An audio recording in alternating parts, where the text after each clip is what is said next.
door remained shut, a blank square of metal, slate gray and seemingly impenetrable, which made it time to break out the second most expensive part of their preparation for this op. She pulled her link off her belt and touched it to the scanner set in the concrete wall beside the door. The indicators flashed yellow for a moment as they probed the ID signal the link transponder was emitting, then blinked green as it was accepted. Too bad that guy wouldn't sell us the gate code, she mused as the door slid aside. Could have saved that breaching charge for another op. The entrance hall inside the door was as brightly lit as it was barren. If anything had ever decorated the spacious chamber, it was gone along with the researchers and construction bots and shuttles that had once occupied the overgrown lots outside the fence. The walls were bare, white plastic, unadorned with as much as a directional hologram, but she knew which way to go.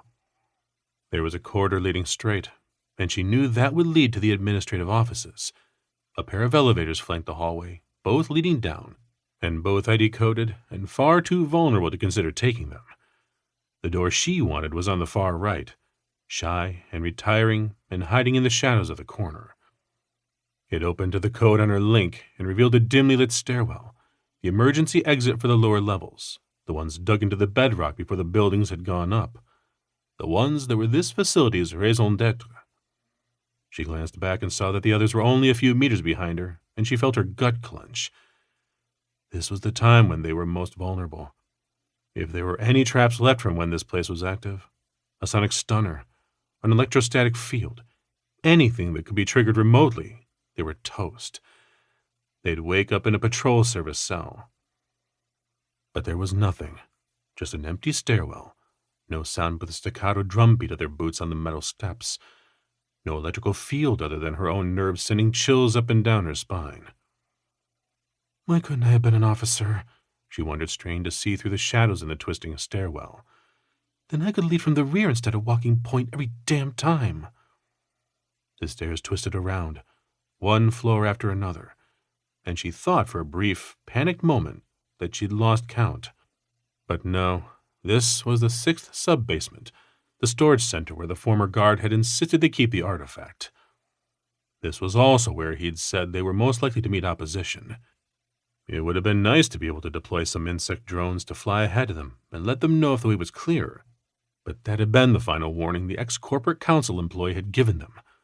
The whole place was EM shielded against radio transmissions. Their links wouldn't work, and neither would the feed from remotely operated drones. They really should have paid him better. She paused at the door, left hand resting on the latch as the others arrayed themselves around her. 3 on the side opposite her, 2 more behind her. It was a small team, but you didn't want to have to split the take too many ways. Flynn was directly across the door from her, his eyes gunmetal gray, steady as a rock behind unruly brown curls that always drew in the colony girls like flies to honey. She wouldn't have trusted him with her sister's virtue, but she trusted him to have her back in a firefight. On 3, he said, his accent from somewhere on Earth. Maybe Aussie, maybe Kiwi, or maybe somewhere those nations had proliferated after the Sino-Russian War. 1, she said quietly, and she could see his fingers tightening on the forestock of his carbine. 2. Her hand gripped the door handle despite her effort to stay loose. 3. They said it together, but she'd been yanking the door open before the word was all the way out, and Flynn ducked through almost too fast for her to follow the motion, surprisingly lithe and quick-moving for someone nearly 2 meters tall. Penna went through after him. Then she swung around with Riggs and Montez and followed them into a broad, darkened hallway, the walls a dull slate and the doorways unmarked and anonymous. Flynn was 12 meters ahead of her, spearheading down the center of the corridor, while Penna trailed at 3-meter intervals, each hugging an opposite wall, and she was in the same position for her fire team, except Riggs and Montez were backing up the hallways behind her, covering their rear, just the way they'd been trained. When the attack came, it came from both directions. Jackie knew no one had followed them down the stairs. She would have heard them.